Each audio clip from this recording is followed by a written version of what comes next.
In other news, US President Joe Biden used his final United Nations speech to defend his foreign policy achievements and also urge people not to grow weary in the face of global conflict.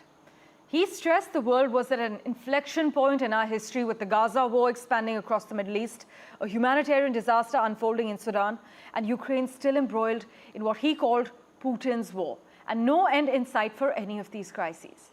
But as many geopolitical analysts argue, alongside the tumultuous US withdrawal from Afghanistan, and with Israel now focusing military efforts on Lebanon, the war in Gaza looks set to be remembered as the final nail in the coffin for Joe Biden's foreign policy legacy. My colleague Mitch McCann joins us with a roundup of the key takeaways. Since October 7, we've also been determined to prevent a wider war that engulfs the entire region. Hezbollah, unprovoked, joined the October 7th attack, launching rockets into Israel.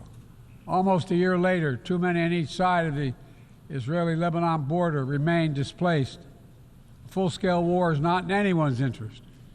Even as the situation has escalated, a diplomatic solution is still possible. In fact, it remains the only path to lasting security to allow the residents from both countries to return to their homes and the border safely. And that's what we're working tirelessly to achieve.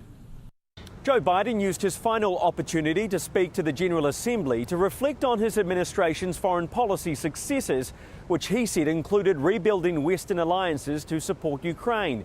But Biden also sent a warning to world leaders not to waste time in acting to solve some of the planet's biggest crises at the moment. His speech came amid escalating tensions in the Middle East, following Israeli strikes on targets within Lebanon. And speaking of that situation, Biden said we've also been determined to prevent a wider war that engulfs the entire region. And he added that a full-scale war is not in anyone's interest. Amid wars in the Middle East, Ukraine and in Sudan, the 81-year-old president sought to reassure leaders that there is still hope for the future.